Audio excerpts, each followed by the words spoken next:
परिवारामध्ये आणि सेवेमध्ये असणारं महत्व अगदी उत्पत्तीच्या पुस्तकामध्ये सृष्टी निर्माण झाली तेव्हापासून तर येशू ख्रिस्ताचं दुसरं आगमन ज्याच्या संबंधात म्हणतात की तो आपल्या वधूला आपल्या मंडळीला किंवा आपल्या पत्नीला जाण्यासाठी गेला. म्हणजे अख्खं बायबल जर तुम्ही बघितलं तर स्त्री भोवती फिरणार आहे. जेव्हा पहिला मनुष्य निर्माण केला आणि असं लिहिलं मानव एकटा असावा हे बरं नव्हतं.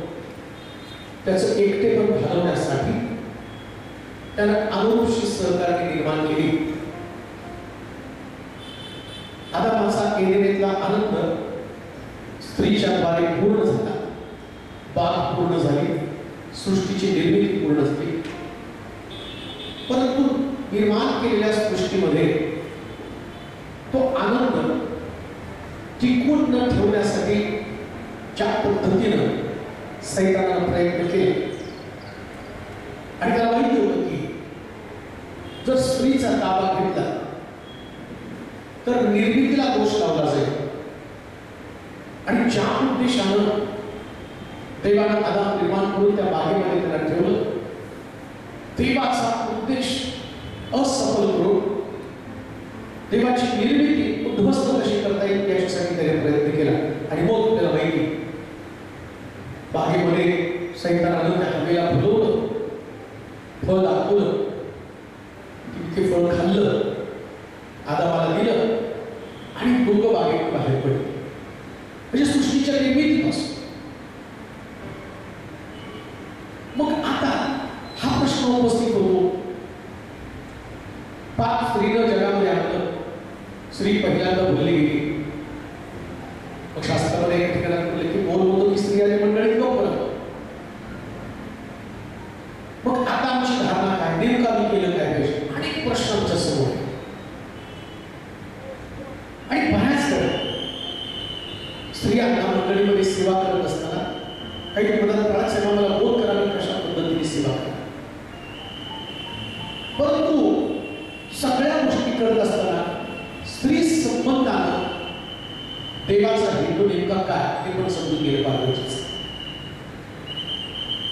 दुय्यम दर्जा किंवा ते आमच्या बरोबरीने सेवा करू शकणार नाही, त्यांना हक्क नाही, त्यांना अधिकार नाही. त्या ठिकाणामध्ये प्रार्थना सुद्धा केली करू देत त्यांनी स्त्रियांनी प्रार्थना करायची नाही असा एक विषय त्या ठिकाणी घेतला जातो. आता प्रश्न उपस्थित होतो तर देवाची संतती स्त्रियांना मिळूच नाही. मग देवानं आवाज दिल्यावरती दोघं झाडाची मग का लागले, दोघं प्रभूला का समोर येत होते, अशी अनेक प्रश्नांची उत्तरं. एवढी उत्तर आपल्याला शोधता येणार नाही, परंतु मी आज जी गोष्ट तुम्हाला सांगणार आहे त्या स्त्रीनं त्या हवेनं एदेन बागेमध्ये दुर्गुण दाखवला. तो दुर्गुणच आपल्या पतीला बिलकुल राहतो. पुरुष आपल्या आईबापासून आपल्या स्त्रीला जोडून राहील आणि ते दोघं एक देह होते. म्हणजे देवाचा उद्देश, देवाची कामना जर काय होती तर पती पत्नी दोघांनी एकत्र, आत्मिक गोष्टी नंतर कधी कधी आणि आत्मिक गोष्टी, आत्मिक गोष्टीला इतकं महत्व देतो. आत्मिक गोष्टी आम्हाला सर्व केल्या की देवाच्या जवळ राहिलंच पाहिजे. परंतु पहिला देवाचा हेतू, देवाचा उद्देश जर काय असेल स्त्री संबंधानं तर तिने आपल्या पतीला मिळवून राहिलं पाहिजे, आपल्या पतीला मिळवून राहिलं पाहिजे. देव जे ज्ञान पुरुषाला देतो आणि त्याला मार्गदर्शन करत असताना या दोघांनी एकत्र राहावं हा देवाचा पहिला उद्देश. आणि तिने मुलं जन्माला घालावी त्याच्यावरती संस्कार करावं, कुटुंब चालवावं, या प्रकारे प्रभूने सगळी व्यवस्था करून ठेवली. परंतु आज जी गोष्ट आम्ही पाहणार आहोत, असं म्हटलं या स्त्री संबंधाने शास्त्रामध्ये दिलेलं, ती मौलवान स्त्री, तिच्या संबंधाने रीतीच्या पुस्तकात लिहिलं, मोत्याहून ती मौलवान. मग बऱ्याच वेळ लग्नामध्ये ते वचन टाकलं जात नसत, तुम्ही स्त्री कोणाला प्राप्त होते तिचं मोत्यावर आणि लावलं जातं लग्न. आणि मग लग्न लावल्यावर काही दिवस गेल्यावर ती सासू सारखी बाई आली, सगळं घर मोठं होतं. कुटुंबामध्ये पाहू, मंडळीमध्ये पाहू, लेकरांच्या जीवनामध्ये पाहू. एक गोष्ट ध्यानात ठेवा, समाज व्यवस्था निर्माण करण्यासाठी सगळ्यात मोठं योगदान जर कोणाचं असेल तर ते स्त्रीच असते. आणि प्रभू येशू ख्रिस्ताने ती गोष्ट घेतली. अजून एक गोष्ट मला सांग, येशूचे 12 शिष्य आहेत, परंतु जेव्हा तो क्रूसावरती गेले, 12 शिष्यांमधला फक्त एक शिष्य योहान हा वधस्तंभाच्या पायऱ्याजवळ होता, तर 4 स्त्रिया येशूच्या सोबत होत्या. म्हणजे बघा त्यांनी कृपाई कशी केली. एदेन बागेमध्ये फळ खाल्लं, आदामाला बाहेर काढलं, परंतु जेव्हा येशूला गरज होती तेव्हा या 4 स्त्रिया येशूच्या वधस्तंभाच्या पायऱ्याजवळ होत्या. आणि प्रभू येशू ख्रिस्त पुनरुत्थित झाला. आणि पुनरुत्थित झाल्यावर त्यानं मरियेला दर्शन देऊन सांगितलं की जाऊन सर्व शिष्यांना सांग आणि विशेष करून पेत्राला सांग. सर्व शिष्यांना सांग, विशेष करून पेत्राला सांग. ज्या स्त्रीनं पहिला आदाम एदेन बागेतनं म्हणजे देवाच्या सानिध्यातनं बाहेर आणला. प्रत्येक गोष्ट शास्त्रामध्ये जी आहे ना, त्याच्यामध्ये देवाचा हात कसा असतो, पुनर्स्थापना कशी असते, पुनर्जीवन कसं असतं. जिने एदेन बागेतनं म्हणजे देवाच्या सानिध्यातनं आदामाला बाहेर काढलं. आता देवाची चौथी जिने बाहेर काढलं तिनेच परत त्याला देवाच्या सानिध्यात तिने जाणायला पाहिजे.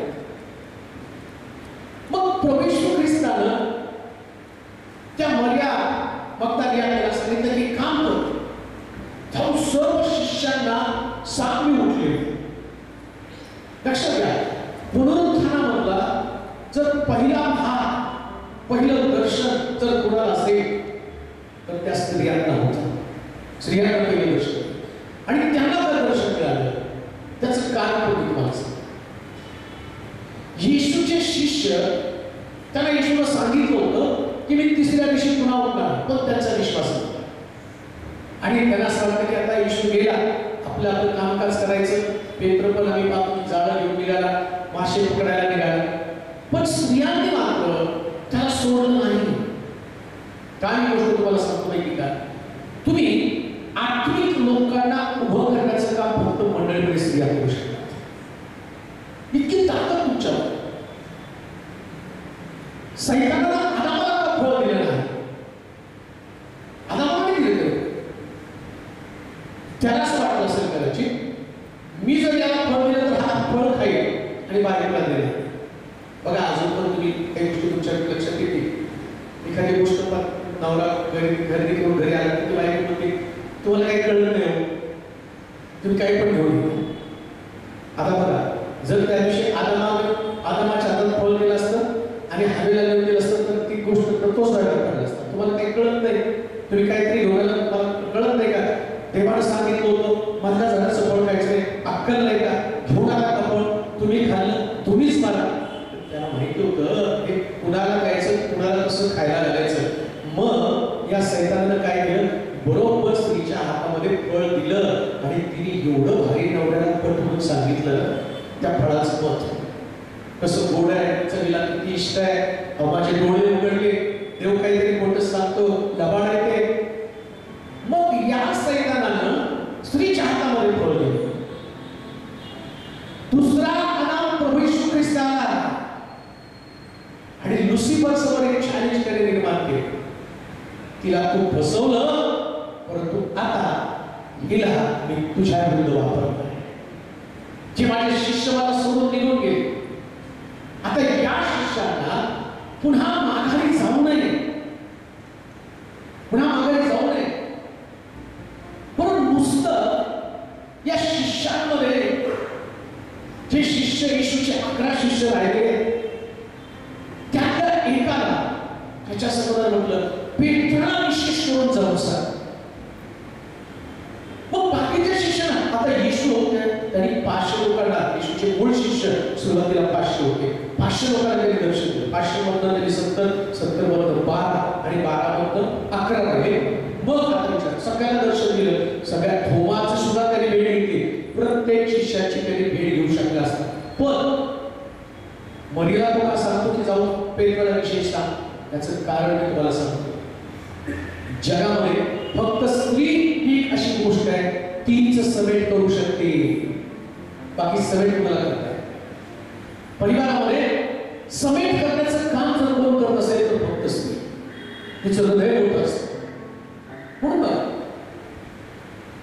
पवित्र शास्त्रामध्ये सुद्धा तुम्ही अनेक स्त्रिया पाहाल की ज्या स्त्रियांनी काही लोकांना वर आणलं आणि काही जे देवाचे निवडलेले लोक आहेत, जसं सकाळी तुम्हाला सकाळी आम्ही पाहिलं की शल्मोनासारखा ज्ञानी व्यक्ती ज्याला देवानं 3दा दर्शन दिलं, तो शल्मोन सुद्धा त्या स्त्रियांनी दर्शनाच्या नंतर ज्या त्याच्या उपपत्त्या होत्या त्याने त्याला मूर्ती पूजेच्या नादी लावलं आणि देवापासून त्याला तोडलं आणि शल्मोनाचा अंत करून दिला. शमशोन पावरफुल व्यक्ती आहे, अभिषेक आहे त्याच्या डोक्यावर, आणि या शमशोनाचा अभिषेक काढण्यासाठी जर कोणाचा वापर केला तर स्त्रीचाच वापर केला. त्याच्या डोक्यावरच्या बटा काढून टाकण्यासाठी आणि त्याच्या मनातलं सिक्रेट कोणाला जमलं नाही, परिष्ठांना जमलं नाही, त्याचं सिक्रेट काय, त्याच्या सामर्थ्याचं सिक्रेट काय हे ओळखण्याची ताकद कुठल्या परिष्ठांमध्ये नव्हती. पण दलीलनं त्याच्या मनातलं ते ती गोष्ट जाणून घेतली आणि पोलिसांना ती सांगितली आणि शमशोनाला बंदिशाळेमध्ये. आता हे सगळं तुम्ही पहा. मग तुमची भूमिका काय? तुम्हाला देवाला कोणतं काम सोपवले? हा प्रश्न आमच्या समोर आहे की आम्ही नेमकं काय केलं पाहिजे. बायबल आम्हाला काय सांगतं, कशा पद्धतीनं आम्ही बोलवान व्यक्ती बनतो. सगळे बोलवान नाही, सगळे सद्गुणी स्त्री नाहीये. सद्गुणी स्त्री म्हणजे सद्गुण मंडळीला कसे उपयोगी पडतात, परिवाराला कसे उपयोगी पडतात हे बायबलमधनं मला कळायचं. एक कुटुंब उभं करण्याचं काम, देवामध्ये आणण्याचं काम, लेकरांना संस्कार करून मोठं करण्याचं काम किंवा समाज व्यवस्था स्थिर करण्याचं काम कोण करतं तर स्त्री. पुरुष कामाला जात असतो, तो कामकाज करत असतो, पण ती आपल्या लेकरांवरती संस्कार करत असते. मग तुम्हाला ती गोष्ट माहिती असेल, बऱ्याच वेळा ऐकली असेल, मायवाच्या दिवशी गोष्ट सांगितली जाते. एक मुलगा होता आणि मग आई कष्ट करत असताना कष्ट करता करता पुढे करत नव्हतं. मग मुलगा एकदा शाळेतनं त्याच्या त्याला सगळं पुरवत नव्हते, मग शाळेतनं पेन सोडून आणला. आई पाठी पडली. मग हळूहळू तो मोठ्या चोऱ्या करायला, मोठ्या चोऱ्या करता करता मग तो त्याचा हातून खून घडला आणि खून घडल्यावरती मग जजनी सांगितली तुला आता फाशीची शिक्षा देणार. मग त्याला विचारलं तुझी शेवटची इच्छा काय? तो शेवटची इच्छा मला माझ्या आईला मिठी मारायची आणि त्याने त्याच्या आईला मिठी मारली, तिचं नाक कापून नाकाला चावला आणि नाक तोडलं. मग जजनी विचारलं असं का केलं? तू तुझ्या आईचं नाक चावून का तोडून टाकलं? तो म्हणतो की माझ्या आईनं जेव्हा मी पहिली पेन्सिल चोरली तेव्हा मला शासन केलं नाही, मी गुन्हेगार बनलो आणि आता जी शिक्षा मला होत आहे याचं कारण माझी आई म्हणजे एक स्त्री. लक्षात घ्या, या समाजामध्ये समाज व्यवस्था घडवण्यासाठी तुम्ही फार जबाबदार अशा प्रकारचे लोक आहात, फार जबाबदार. तुम्हाला आठवतं का? मला एक वचन वाचा म्हणजे तुम्हाला समजेल. दुसरे राजे आणि त्याचा 4था अध्याय आणि त्याचं 8 पासून 16 पर्यंतची वचन वाचा. दुसरे राजे 4था अध्याय 8 ते 16 वचन. एके दिवशी असे झाले की अलिशा शुनेम येथे गेला. एक गोड स्त्री राहत तेथे एक थोर स्त्री राहत होती. तिने त्यास आग्रह करून जेवावयास लाविले. जेवावयास लावलं. पुढे तो त्या वाटेने जाई. तेव्हा तिथे जेवावयास उतरत असे. तेथे जेवावयास उतरत असे. ती आपल्या नवऱ्यास म्हणाली, हा पुरुष वारंवार या वाटेने जातो. हा कोणी देवाचा पवित्र माणूस असे मला दिसते. यास्तव धाब्यावर आपण एक लहानशी खोली करू आणि त्याच्यासाठी एक खाट, एक मेज, एक खुर्ची व एक समई अशी तिच्यात ठेवू. म्हणजे तो आपल्याकडे येईल. तेव्हा त्या खोलीत उतरत जाईल. एके दिवशी असे झाले की तो तिथे येऊन त्या खोलीत उतरला व तिथे निजला. त्याने आपला सेवक गेहजी यास म्हटले, या शुनेन करनीस बोलवून आण. आणि तिला बोलावले आणि ती येऊन त्याच्या पुढे उभी राहिली. तो त्या सेवकास म्हणाला, तू तिला म्हण, तू आमची निगा करण्यात एवढी मोठी तत्परता दाखवली. तुझ्या प्रित्यर्थ मी काय करावे? राजाकडे किंवा सेनापतीकडे तुझी शिफारस करू काय? ती म्हणाली, मी आपल्या लोकात नांदत आहे. त्याने आपल्या सेवकाला विचारले, हिच्या प्रित्यर्थ काय करावे? गेहजी म्हणाला, तिला काही मूलबाळ नाही. हिचा नवरा वृद्ध आहे. त्याने म्हटले, तिला बोलाव. त्याने बोलावल्यावर ती येऊन दारी उभी राहिली. तो तिला म्हणाला, वसंत ऋतू पुनरुत्पत्ती येईल. तेव्हा तू पुत्रास निराशी ठरशील. एक थोर स्त्री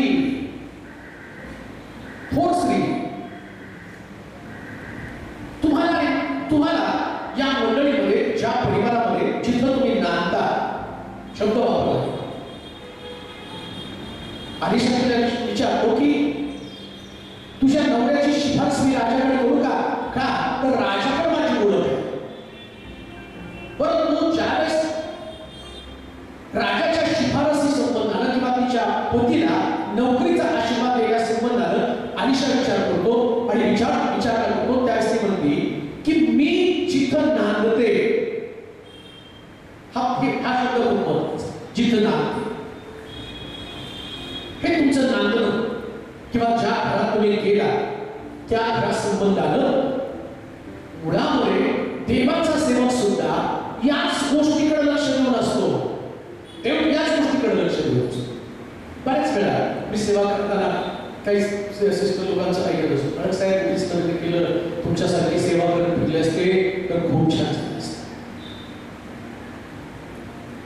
संसारात. आणि मला आणि त्यांना मी जर ना तुमच्याशी लग्न केलं, त्याला वाटतं बायकोले धार्मिक आहे, पण ती संसाराला कंटाळलेली असते, नांदायला कंटाळलेली असते.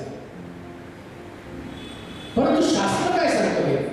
ज्या उद्देशानं स्त्रीची निर्मिती केली, त्या उद्देशामध्ये आम्ही पाहतो. काल सुद्धा आम्ही ऐकलं, योहाना ही पहा तुझी आई, आणि तिला म्हणतो, बाई हा पहा तुझा पुत्र योहाना. ती मर्या येशूची शिष्या. आता प्रश्न असा उपस्थित होतो, त्याच्यानंतर मर्या कुठं गेली? मर्याने काय केली, काय सेवा केली? पण तिने सेवा केली तर तिच्या सेवेसंबंधीची नोंद पवित्र शास्त्रात कुठं आहे का? या सगळ्या गोष्टीचा विचार करा. म्हणजे तिचा मुख्य भाग काय होता? कुटुंब, परिवार. या परिवारामध्ये राहत असताना तुमच्या परिवारामध्ये तुम्ही कसे आशीर्वाद आणू शकता, कसं अनिशाला आणू शकता आणि कसं थोरपण मिळवू शकता. थोरपणा संबंधाने मी बोलतोय, मोठेपण. तिला थोर म्हटलं का? थोर म्हटलेलं आहे. बरं, आता ही स्टोरी लिहिताना कोणतं वाक्य, कोणता शब्द, कोणती डिग्री उगाच दिली जाते. आता मी बायबल कॉलेज केलं नाही, पण तरी मला पाडत म्हणतात ना, डिग्री आलीच का नाही मला? तुम्ही काय विचारलं मला एकाला, तुम्ही डिग्री घेतली कसा, कुठल्या कॉलेजला गेले? म्हणजे मी चर्च चालवतो, लोक मला पाडत. बायबलमध्ये तसं नाही. दर्जा, एक स्थान, एक पद जेव्हा त्या स्त्री संबंधानं तिला थोर म्हटलं, याचा अर्थ तिचं थोर पण समजून घेतलं पाहिजे. मग काय स्त्री केली, काय सेवा केली, खरी सेवा कोणती आहे? पुलपिटवर येऊन तुम्ही जे वचन सांगता ती सेवा. त्या सेवेकडे तुम्ही पाहू नका या स्त्रीनं कोणती सेवा केली, कोणता कसा काय तिला तो दर्जा मिळाला. नीट ऐका, या स्त्री संबंधानं मी सुरुवातीला वाचलं, तिनं रस्त्यानं जाणाऱ्या देवाच्या माणसाला ओळखलं. स्त्रियांनी नेहमी देवाच्या माणसाला ओळखलं पाहिजे. ज्या स्त्रिया देवाच्या माणसाला ओळखत नाही त्या कधी थोर बनू शकत नाही. थोर बनण्याची ती क्वालिटी आहे. कोणतं थोर पण? देवाचे लोक कोण आहे? तुम्ही रस्त्यानं जाणारे पुष्कळ लोक पाहाल, परंतु ते लोक तुमचं आकर्षण नाही. स्त्रियांचं आकर्षण अलिशा असला पाहिजे. अलिशा म्हणजे तारण, आणि येशूचं दुसरं नाव तारणच आहे. स्त्रियांचं आकर्षण थोर बनण्यासाठी. म्हणून तो मारते मारते तू बहुत गोष्टीची चिंता बदल करते, मर्यादा चांगला वाटा देऊ. तुमच्या घरासाठी तो वाटा कोणता वाटा? येशूच्या चरणाजवळ बसून जीवनाच्या गोष्टी आहेत. तुम्ही पुष्कळ गोष्टी आहेत, परंतु येशूच्या गोष्टी संबंधाने काय? कोण स्त्री थोर बनणार आहे? तिची नजर तेज असली पाहिजे. हा देवाचा माणूस. एक गोष्ट ध्यानात, देवाच्या माणसाला ओळखणारी नजर ज्या स्त्रीकडे असते ना ती स्त्री थोर असते. मला देवाची माणसं ओळखता आली पाहिजे. आणि देवाची माणसं, आता बघा, तो पुरुष वारंवार एक शब्द वापरला गेला. वास्तवात वारंवार काय म्हटलं गेलं? मी आपल्या नवऱ्यास म्हणाली, हा पुरुष वारंवार या वाटेने जातो. वारंवार या वाटेने जातो म्हणजे नियमित तो तिथून गेला, पण कधी नाही बोलवलं तिनं. पण जेव्हा तिचे विचार सुरू झाले, हा वारंवार जाणारा मनुष्य हा देवाचा माणूस आहे, मग तिनं निर्णय घेताना असं नाही म्हटली, बोलवलं तिच्या नवऱ्याला, बोलवलं या आमच्या घरामध्ये. त्यांनी विचारलं असेल तुझा नवरा कुठे आहे, तेवढी चर्चा. ती पहिल्यांदा आपल्या पतीबरोबर डिस्कशन केली. धार्मिक निर्णय घेताना सुद्धा मनाने निर्णय घ्यायचे नाही, आपल्या पतीबरोबर चर्चा करून निर्णय घ्यायचे असतात. पुरुष स्त्रीचं मस्तक, तो मस्तक आहे, त्याच्यावर चर्चा करावीच लागणार आहे. बिना चर्चेचं काही घडू शकत नाही. प्रत्येक स्त्रीनं थोर, कुठली स्त्री थोर असणार आहे की जी आपल्या पतीबरोबर आत्मिक चर्चा करते, निर्णय घेत नाही, चर्चा करून निर्णय घ्यावे. बऱ्याच वेळा काय होतं माहिती का, बायकाचे लोक मिळले ना त्यानंतर चला हे चर्च नको दुसरीकडे, तो पण बैल येतो. ते म्हटले नाही इथं काय नाही, ते मला कोणी मान देत नाही, माझं कोणी ऐकत नाही, आणि इथं मला किंमतच नाही, मला हेच नाही, आणि मला भेटतच नाही. यांनी तोड फुगवलं, त्याने तोड. चर्च सोडायचं कारण काय? फक्त तोड फुगवलं. पण घरात तोड फुगवलं, घर सोड. नवऱ्याने तोड फुगवलं, नवरा सोड. बहिणीने तोड फुगवलं, बहीण बंद करतात. तिचं तोड 4 दिवसांनी 5 दिवसांनी फुगलेलं तोड फुटतं, मोकळं होतं. चर्चा काय सांगितलं तिने? देवाचा मनुष्य आहे. जिथं देवाची संगती आहे त्या मनुष्याला तुमच्या घरामध्ये तुम्हाला हे आत्मिक लोकांचं का नाही का? कोणते निर्णय घेताना आपल्या पतीला आपल्या निर्णयामध्ये सहभागी करा. आता पवित्र शास्त्रात ते उदाहरण असेल. शमशोनाचा जन्म होताना शमशोनाच्या आईला देवाच्या दूताला दर्शन दिलं आणि त्याला सांगितलं की बा तुझ्या पोटी एक पुत्र जन्माला येणार. ती पळत पळत आपल्या नवऱ्याला गेली, तिने सांगितलं. आणि तो तिचा नवरा लगेच म्हटला नाही, बरं झालं एवढ्या दिवसात आपल्याला लेकरं होतं. तो म्हटलं नाही, पहिले मला दाखव कोण आहे तो, कोण आहे तो दाखव. गेला त्या माणसाबरोबर, त्या दूताबरोबर डिस्कशन केलं आणि पुन्हा विचारलं. काय विचारलं तरी? जन्माला येणाऱ्या मुलाचं संगोपन आम्ही कसं करावं? नवऱ्यानं तो प्रश्न टाकला. नुसतं लेकरू घ्यायचं नाही, संगोपन कसं करायचं, म्हणजे डिस्कशन केलं. अजून एक गोष्ट तुम्हाला सांगतो, जेव्हा तुम्ही आत्मिक स्त्रिया बनता, स्पिरिच्युअल स्त्री, एकदा स्पिरिच्युअल स्त्रियांचा दर्जा तुम्हाला मिळाला ना, साधा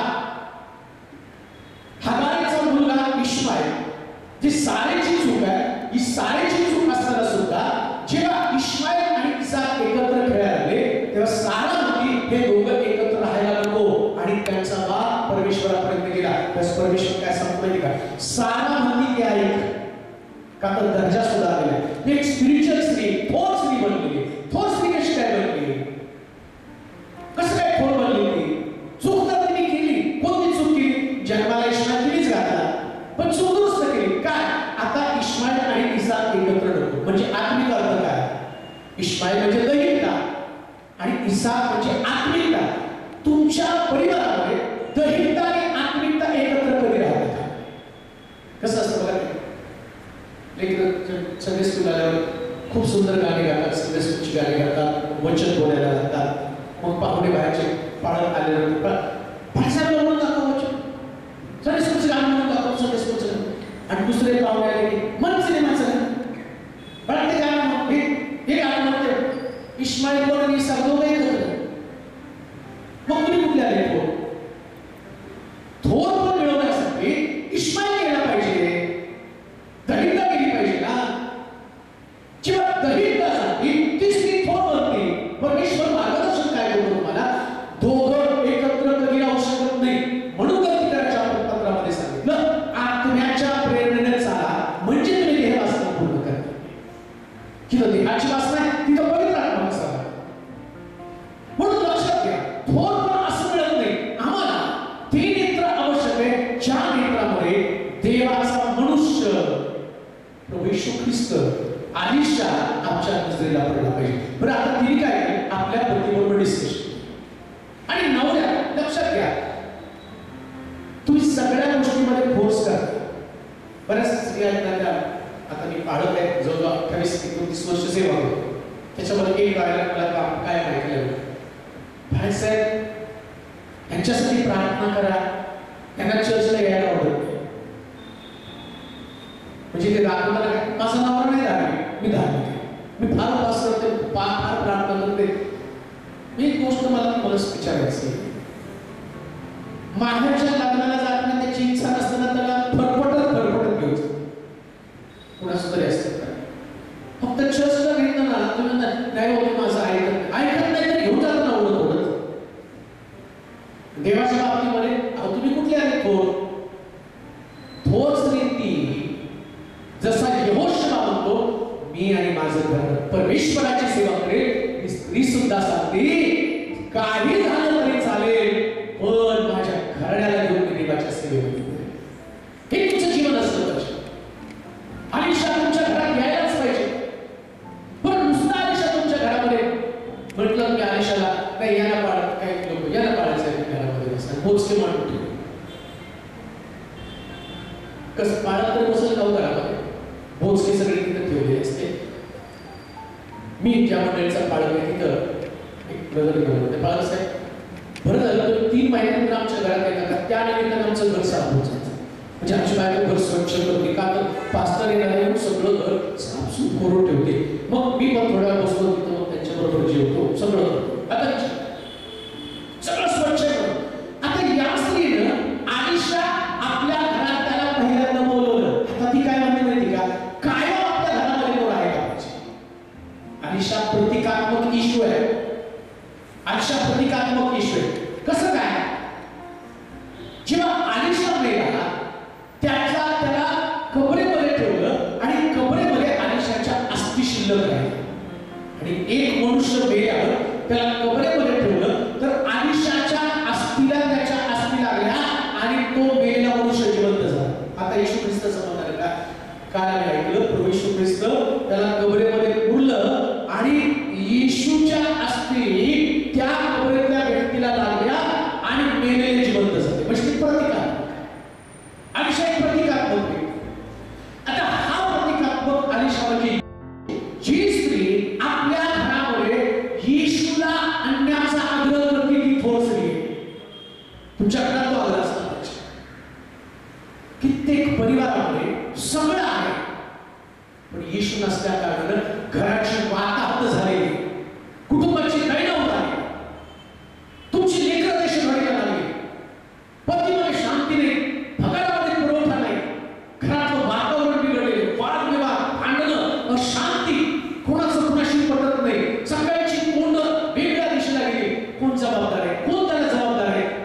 तुम्हाला सांगतो, थोर स्त्री बनण्यासाठी येशू घरामध्ये येणं गरजेचं आहे. म्हणून मरिया काय म्हणते माहिती का, येशू ख्रिस्त लाजरस मेल्यावर तिथं पोहोचल्यावर मरियेचा डागा काय, तू असता तर माझा भाऊ मेला नसता. सत्य आहे. जर येशू जीवनामध्ये परिवारामध्ये नसला तर आमची लेकरं मरणार आहे. आता या थोर स्त्री संबंधानं तिला बायबलमध्ये तिला थोर का म्हटलं, त्याचं कारण तुम्हाला सांग. आयुष्याला तिला लेकराचा आशीर्वाद दिला. वसंत पुनरुत्पत्ती आल्यावर तुझ्या हातामध्ये मी लेकरू पाहिजे. तिने आलिशाला आपल्या घरामध्ये घेतला, त्याचा फायदा काय? या स्त्रीचा मुलगा मेला, या स्त्रीचा मुलगा मेला. पण तिच्याकडे आलिशा होता आणि तिचा नवरा तिला विचारतो की ती त्या मुलाला नवऱ्याची स्वाधीन केलं, तिने जाऊन येते. त्याचा पहिला प्रश्न कोणता होता माहिती का? आज काही शब्दात नाही, चंद्रदर्शन नाही, तू कसं काय चाललेली आहेस? आता पुरुष तुम्हाला आक्रमण करणार, ते म्हणतात नाही, घरातलं करा आधी, नाश्ता पाणी जेवण, मग मंदिराला जा, मग चर्चला जा. शब्दात नाही, चंद्रदर्शन नाही, कसं काय तुम्ही चाललेला? ती म्हणते मला जायचं शब्दात चंद्रदर्शन याचं महत्व नाही, मला माझा मुलगा मेला आणि त्याला आलिशाला माझ्या घरी आणायचंय. बरं, आलिशाला घरी आणायचंय तर आलिशासाठी तिने तरतूद केली. त्या 4 वस्तू मी तुम्हाला सांगणार आहे की तुमच्या घरामध्ये असायला पाहिजे. परंतु तिनं आलिशा आपल्या घरात राहावा याच्यासाठी तरतूद करून घराच्या वरती त्याच्यासाठी खोली बांधली. आता मुलगा मेला आणि तिने काय केलं माहिती का? जेव्हा तिचा मुलगा मेला, ज्या खोलीमध्ये आलिशा राहत होता त्याच खोलीमध्ये त्याला ठेवलं. हे सुज्ञता आहे. ही जी सुज्ञता, हे मोठेपण आहे. कोणतं? जी आलिशाची खोली बांधून ठेवलेली होती त्या खोलीमध्ये माझा मुलगा. तिने म्हटली मुलगा मेला, चला आता पुरून येऊ, नातेवाईक जमा करू आणि मग आपण रडू आणि मग त्याला पुरून टाकू. नाही, तिला माहितीये देवाने मला जन्माला घेतलं ना मला कर्तृत्व करण्यासाठी, आणि ते कर्तृत्व कोणतं? माझ्याकडं आलिशा आहे आणि आलिशा माझ्या प्रश्नाचं उत्तर आहे. आलिशा माझ्या डोळ्यातले अश्रू पुसणार.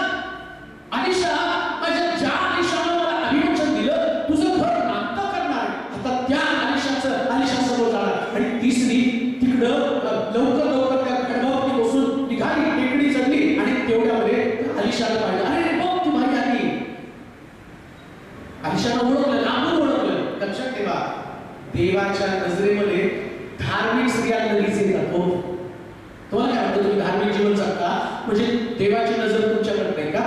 जे खरं धार्मिक जीवन जगतात ना, परमेश्वर लांबून त्यांच्याकडे पाहत असतो. आलिशाला पाहिलं, ती स्त्री. आता विचार करा, आलिशा राजवाड्यामध्ये हा एक मोठा संदेश आहे, मोठा संदेश. आता मी तुमच्याकडे आलो, तुम्हाला भेटलो, काही दिवसांनी तुम्ही मला भेटला. आता मी एवढा काही मोठा संदेश नाही, एवढा मोठा सेवक नाही की तुम्हाला विसरायला पाहिजे. पण मी पण बऱ्याच लोकांना भेटल्यावर तुम्ही एखादी व्यक्ती आहे आणि बाळासाहेब मला ओळखलं, माझी नजर मला नाही आठवत घेऊन कुठले चर्चे ग्रुपचे का कुठले काय नाही लक्षात येणार की हा कुठं तरी ज्या बाईला कसं काय तरी एवढ्या मोठ्या सेवकाला ओळखलं का? तर ती एक महान थोर स्त्री होती. आणि तिचं थोर पण काय माहिती का? आजपर्यंत कोणत्या परिवारानं त्या आलिशाला घरामध्ये खोली दिली नाही, पण पहिली स्त्री जिनं आलिशाला आपल्या घरामध्ये खोली दिली. तुम्ही किती मोठ्या घरामध्ये राहता ते महत्वाचं नाही, पण तुमच्या घरामध्ये प्रार्थनेची खोली असली, तुम्हाला येशू ख्रिस्त ओळखतो. तुमचं घर प्रार्थनेची म्हणून येशू म्हटलं, जेव्हा तू प्रार्थना करतो तेव्हा आपल्या खोलीमध्ये जा. कोणती खोली आहे ती खोली आहे की जिथं येशू त्याला यावं आणि आपल्या खोलीमध्ये बसून तुम्ही त्याला प्रबोधन सांगावं. आलिशासाठी त्याने ती खोली बांधली होती, त्याच्यामुळे त्याला ओळखलं. आता त्याने काय केलं? त्या गेजीला पाठवलं, म्हटलं जा तिचं काय म्हणणं आहे ते सांग. आणि गेजी पडत सिस्टर काय झालं, कशाला एवढं लग्न वगैरे सरळ बाजूला. कारण तिला माहितीये नाते संबंध फक्त येशूशी असू द्या. तो आत्मिक जीवन थोर बनायचं का? मग मध्ये असणाऱ्या गेजीकडे पण लक्ष देऊ. प्रत्येक धार्मिक व्यक्तीच्या वाटेमध्ये ते गेजी असतं. असं नाही की तुम्ही आत्मिक जीवन जगल्यावर तुम्हाला गेजीची तुमची भेट होणारच. सगळ्यांना गेजी काय तुम्हाला डिस्टर्ब करणार आहे, निराश करणार आहे. तुम्ही जेवढं बरेच जेव्हापासून प्रार्थनेत वळायला लागलं ना, तेव्हापासून निराशा जास्त येणारच ना. गेजी येणार वाटेमध्ये. गेजी तुम्हाला आलिशाकडे जाऊ देणार नाही, का तर आलिशाकडे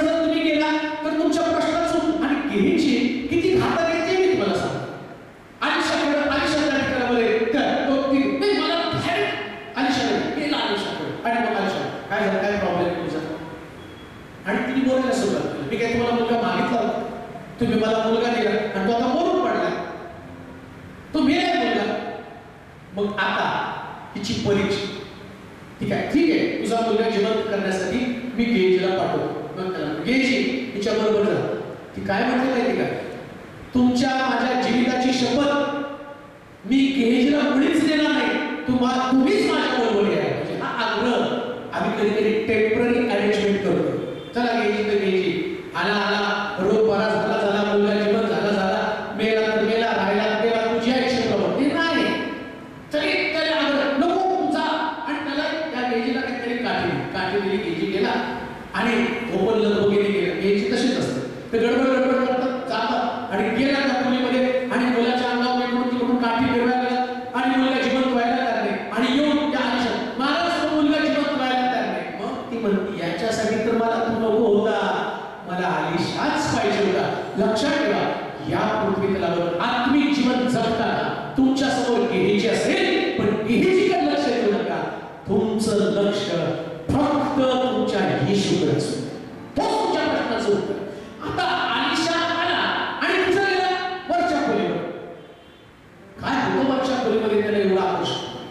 बघा, मी इथं आल्यावर बरेच लोक घरी साहेब आमच्या घरी या 2 मिनिटाची प्रार्थना करा. आणि बऱ्याच मीटिंगला गेल्यावर लोक सांगतात या आमच्या घरी 2 मिनिटाची प्रार्थना करा. मी तो ज्याला प्रार्थना करायची ना जिथं मीटिंग आहे तिथं घेऊन आलिशा माझ्यापेक्षा कितीतरी मोठा होता, इतका जबरदस्त असेल तरी म्हणू शकत असतं बाई एक काम कर, जशी आली त्या वाटेने परत जा आणि तुझ्या नवऱ्याला तुझ्या मुलाला घेऊन यायला सांग, तुम्ही दोघं जण या, मी तुमच्यासाठी प्रार्थना करेन आणि तुझा मुलगा बरा होत जाईल.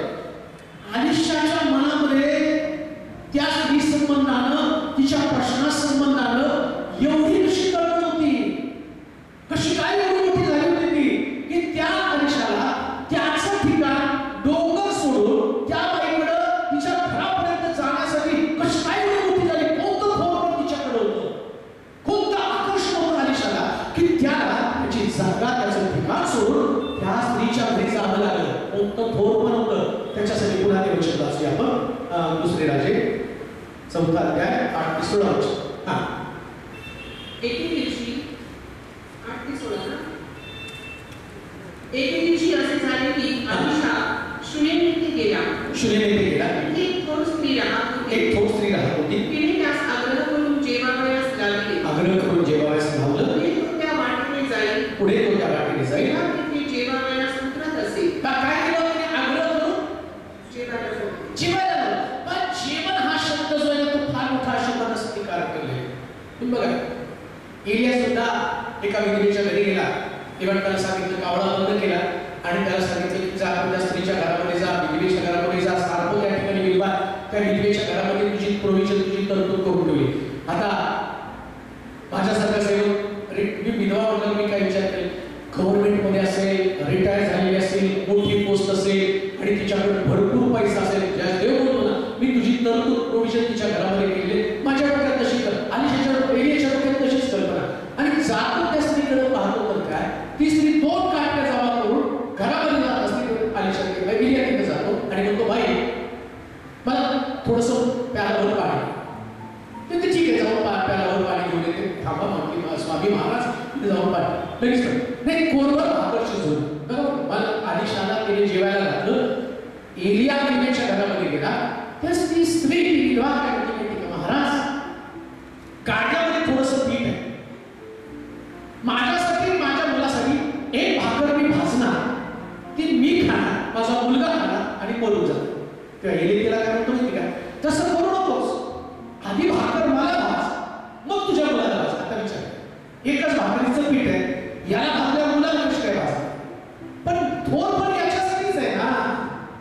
स्त्रियांमध्ये ते थोर पण त्यांना माहिती आहे, जेव्हा त्या स्त्रिया आपल्या परिवाराला वाचवण्यासाठी जे देवाचं वचन सांगतात तसं स्वीकारतात, त्या स्त्रिया थोर बनतात. म्हणजे काय, तुम्ही तुमचं कुटुंब, तुमचा परिवार चालवताना तुम्हाला माहिती आहे की तुम्ही तुमच्या परिवारामध्ये ज्या गोष्टीचं नियोजन केलेलं आहे, तुमचा पगार, तुमचा पुरवठा हा मर्यादित आहे. ती तुमच्या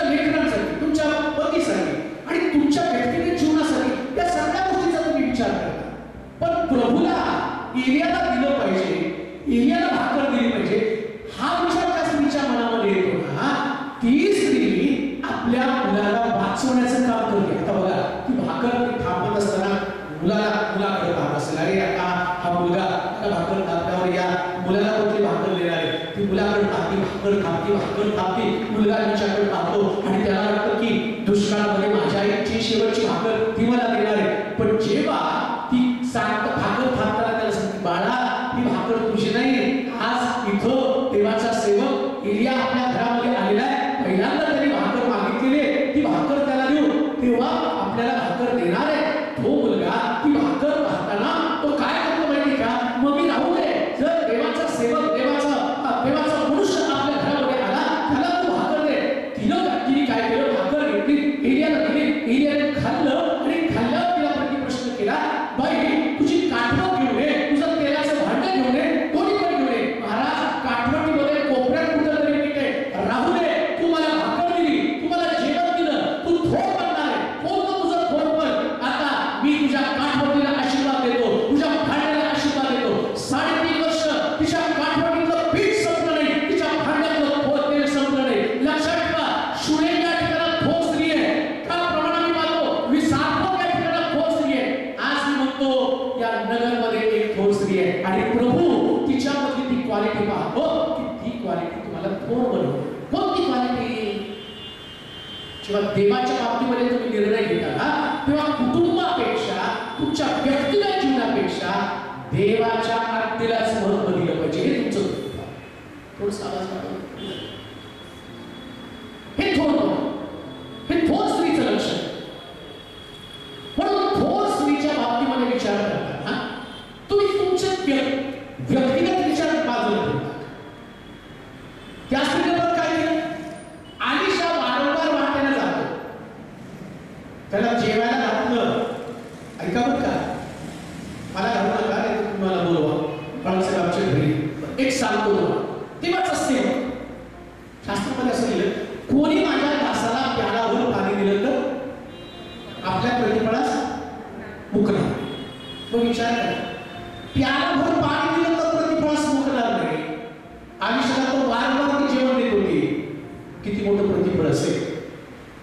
होय, थोरपण आहे. कोणतं थोरपण आहे?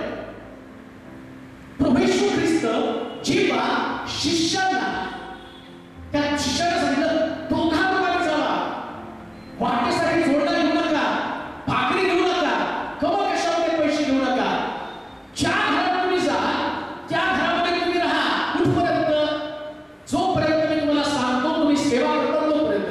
मग आता भाकर घेऊ नका, कमर कशात पैसे घेऊ नका, मग हा कसं काय जेवण राहणार आहे? ऐका, थोर बनवण्याचं ते माध्यम तुम्हाला सांगत आहे. तुम्ही आत्मिक लोक कसे बनाल, कसं तुमचं परिवार उच्च पदावर, कसं तुमचा परिवार मोठा बनणार आहे, असं म्हटलं त्या ठिकाणामध्ये. तर तुम्ही ज्या घरात जाल, तुम्ही जाताना त्या घरामध्ये तुम्हाला शांती असो. स्वार्थ सांगण्याचे पाय किती मनोरम आहे, किती सुंदर. अहो, आलिशा तिच्या घरामध्ये येणार होता, शांतीची वार्ता घेऊन. कोणती शांती? बाई तुला मुलगा होणार ही शांती. तिचा नवरा वृद्ध आहे, त्याला लेकरू होऊ शकत नाही, आणि त्या ठिकाणामध्ये लोकांचे शब्द, लोकांचा दोष, काय एवढे वर्ष लग्नाला झाले, एवढे वर्ष लग्नाला झाले, म्हातारे झाले, परंतु आता तुम्हाला लेकरं नाही. आलिशा तिच्याकडे शांतीची बातमी घेऊन आला. कोणती बातमी? तुझा नवरा म्हातारा झाला तरी तुझ्या नवऱ्याच्या द्वारे तुझं घर विनांत करणार आहे. एका वाक्याच्या द्वारे. कोणतं? त्या बाईनं वारंवार त्या आलिशाला आपल्या घरामध्ये जेवणासाठी निमंत्रण केलं. त्या थोर स्त्रीची ती पहिली होती. म्हणजे सेवकाची काळजी. ज्या मंडळीमध्ये सेवकाची काळजी घेणाऱ्या स्त्रिया नसतात, ती मंडळी कधी थोर नसते. तुम्हाला सेवकाची काळजी घ्या. सेवक हा तुमच्या घरासाठी आशीर्वाद असं का? लक्षात ठेवा, आशीर्वाद तुम्हाला स्वर्गातून पडणार नाही. आशीर्वाद स्वर्गातून नाही पडणार. भाकर एलियाला द्यावी लागेल, तेव्हा तिची काठवट आशीर्वादित झाली. जोपर्यंत भाकर एलियाकडे जात नाही तोपर्यंत. आता बघा, डोंगरावरती सुद्धा प्रभू येशू ख्रिस्त त्याच्याकडे शिष्य आले होते. प्रभूची गेली 3 दिवस झालं, लोक आपल्या मागे त्यांनी डबे नाही, जेवण नाही, इथं काय खाण्यासाठी पण नाही. त्यास येशू काय म्हटलं, तुमच्या भाकरी करणार. ऐका बरं, तुमच्या भाकरी करणार. आता बघा, रानामध्ये इस्रायल लोक जेव्हा मिस्रातनं निघाले तेव्हा रानातनं त्यांना मागणा पाठवला. भूक लागल्यावर मागणा दिला, मटण दिलं, त्यांनी कुरकुर करायला. काय असतं मग मागणा खाऊन कंटाळाला, मटण नाही, लाडू पक्षी पाठवले. लहान पक्ष खाऊन झाल्यावर म्हणतात काय नुसतं मटण मागणा कांदा नाही भेंडी नाही काकडी नाही. बघा ते ख्रिस्ती लोकांचे काय पण द्यायला ते बोलतच हे नाही केलं तिथं तरी तशीच बोलते. मग आता विचार करा डोंगर रानात मागणा दिला डोंगरावरती पण त्यांनी चमत्कार करायला पाहिजे होता ना. असं काही मिराकल्स करायला पाहिजे होतं. डोंगरावरती भाग घ्यायला पाहिजे. येशू होतो. येशूची पद्धत वेगळी आहे हेच मी तुम्हाला सांगतो. जेव्हा कानागावामध्ये त्यांनी पहिला चमत्कार केला ते म्हणजे द्राक्षरस संपला तर येशू म्हटला आधीचं राज्य रिकामं करा आणि दुसरं राज्य पाण्यानं वाढा. एलियाने एक चमत्कार केला निगवेच्या घरी. त्या चौथ्या अध्यायामध्येच तुम्ही गेला तर घरी वाचा. मला तेवढं सांगायचं नाही तुम्हाला. अजून मला वाटते भजनाचा कार्यक्रम लवकर संपूर्ण मला गरजेचं आहे. मी तुम्हाला असं रात्रभर असंच कीर्तन तुम्हाला इकडचं सांगू शकतो पण तुम्हाला जाऊन परत पहाटेची किताब त्याच्याकडे लक्ष देऊ नका. आता तो एलिया त्या बाईच्या घरामध्ये जातो. ती म्हणते की माझा पती तुझा सेवक मरून गेला आणि मला कर्ज ठेवून गेला आणि आता तो सावकार माझ्या मुलाला घेऊन जाणार आहे. तो काळजी करू नको. इकडे तुझ्या घरात सगळे भांडी जमा कर तेलाचं भांडे घेऊन ये. त्या तेलाच्या भांड्यावर त्याने आशीर्वाद दिला आणि मग म्हटलं भांडी भरायला त्याने सुरुवात केली. त्या बाईनं सगळी भांडी भरून पण शेजारी बाजारची भांडी घेऊन ती पण भरली आणि तो तुझा आता पीक आणि उदरनिर्वाह कर तुझं कर्ज फेडून टाक. तिथं पण एलियानं काय पद्धत वापरली माहिती का तुमच्याकडे जे आहे ते तिने आशीर्वाद दिले. बऱ्याच लोकांची बरंच साहेब देवाला खूप देण्याची इच्छा आहे तुम्ही अशी प्रार्थना करा की मला देवाला भरपूर द्या. तुम्हाला भरपूर दिला तुम्ही देता ह्याच्यात काही विशेष आहे. माझं कर्ज फेडलं पाहिजे मग मी तुम्हाला तुमच्या मंदिरासाठी देईल तुम्हाला याच्यासाठी.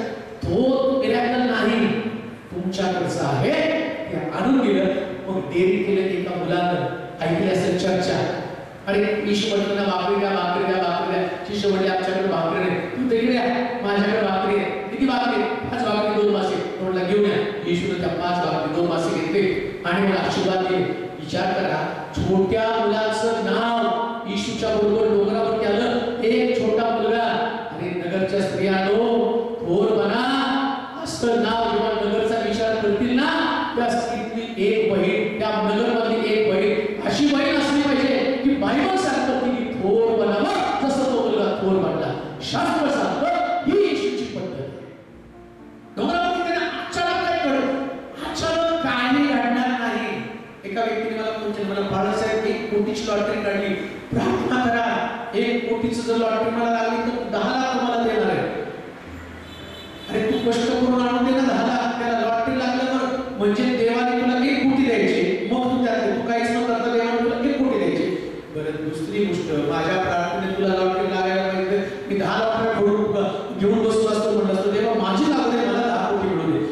काहीतरी येण्यासारखं बोलून आत्मिक आत्मिक आत्मिक आत्मिक कसं नसतं आत्मिक प्रॅक्टिकल असतं. आणि प्रॅक्टिकल बनण्यासाठी तुम्हाला थोर बनावं लागतं आणि थोर बनण्यासाठी जे आयुष्याला आपल्या घरामध्ये घेतात त्याला भोजन घालतात त्याला जेवायला घालतात आणि मग आयुष्य म्हणतो मला आता तुला आशीर्वाद द्यायचा. आता 4 गोष्टी पटकन सांगू शकतो. 4 गोष्टी पुढे वाचा. हा पुरुष वारंवार या वाटेने जातो. हा देवाचा पवित्र माणूस आहे. देवाचा पवित्र माणूस मला दिसते. असं मला दिसते. याच धाब्यावर आपण एक लहानशी खोली करू आणि त्याच्यासाठी एक खाट एक मेज एक खुर्ची एक सवय अशी विचार करू. आता ती काय होती माहिती का अलिशा आपल्या घरामध्ये कायम स्वरूपी राहते. कायम स्वरूपी.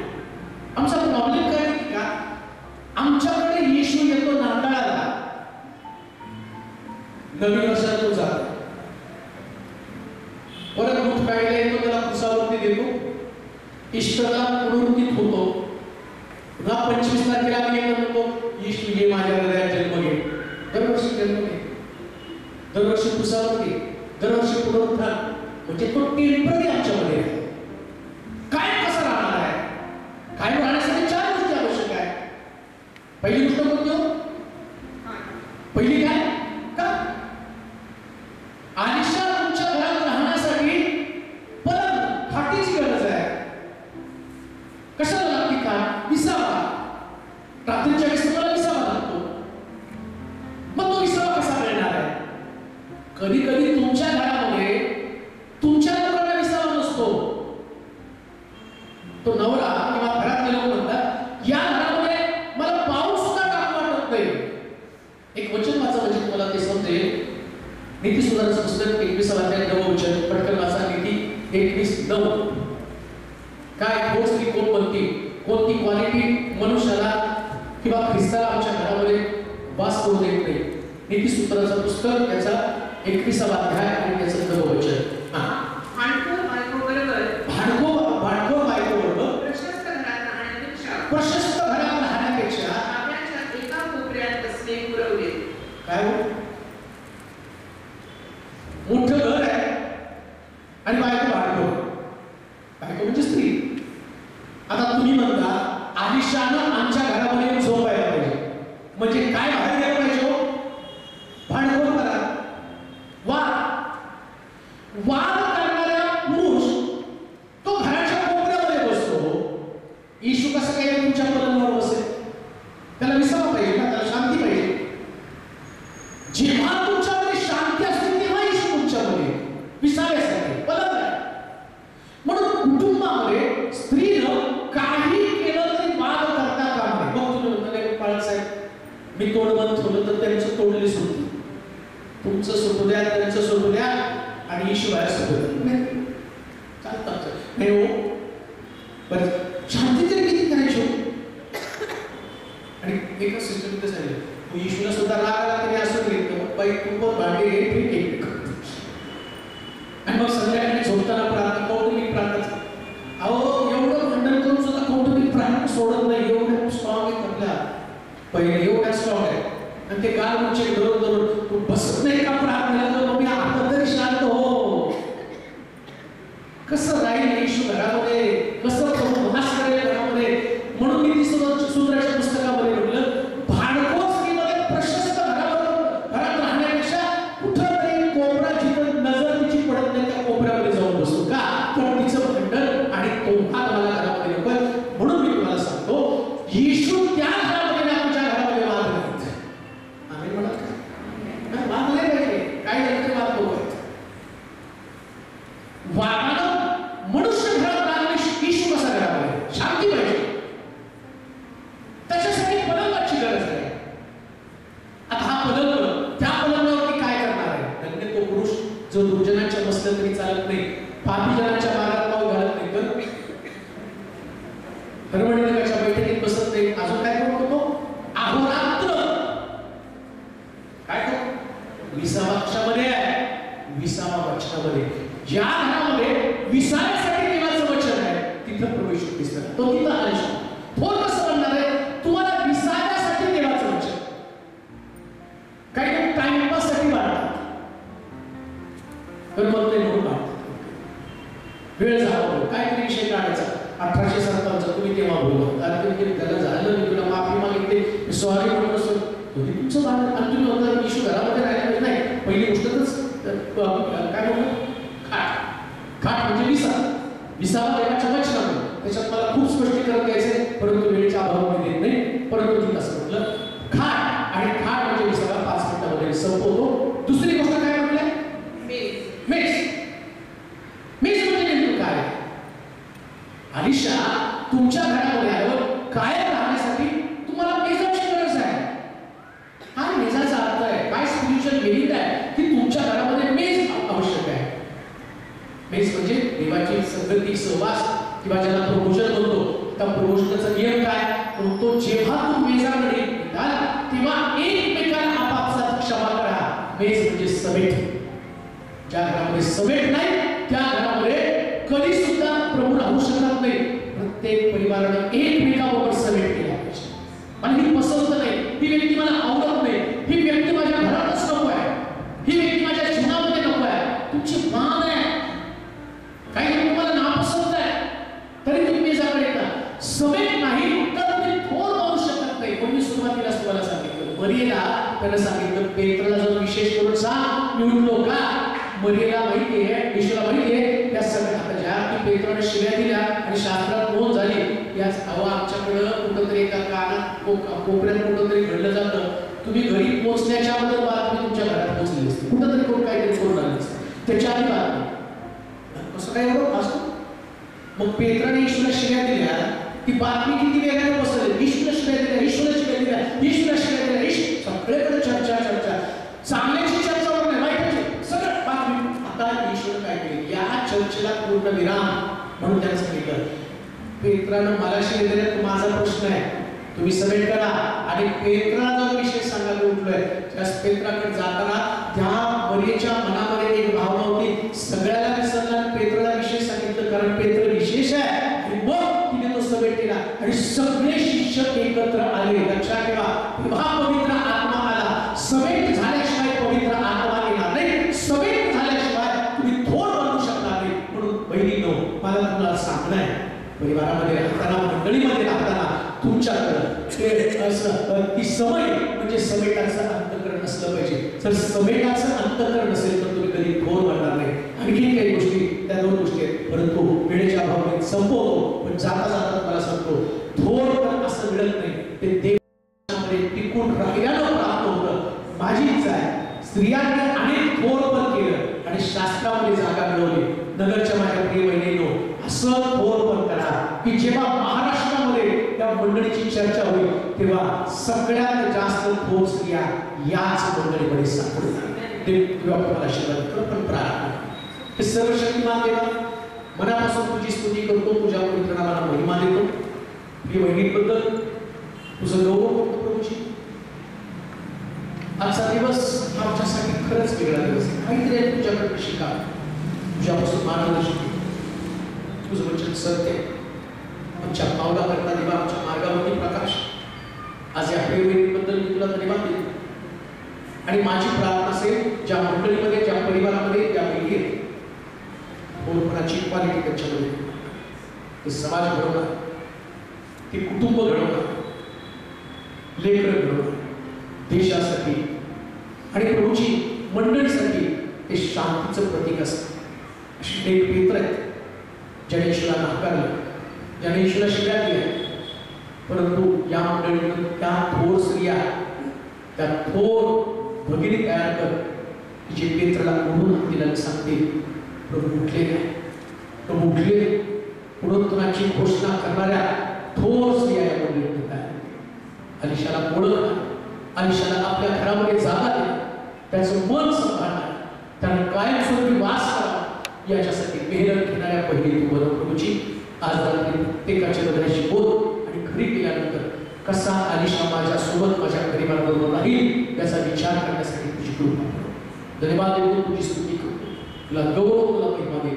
येशूच्या नावाची प्रार्थना करतो.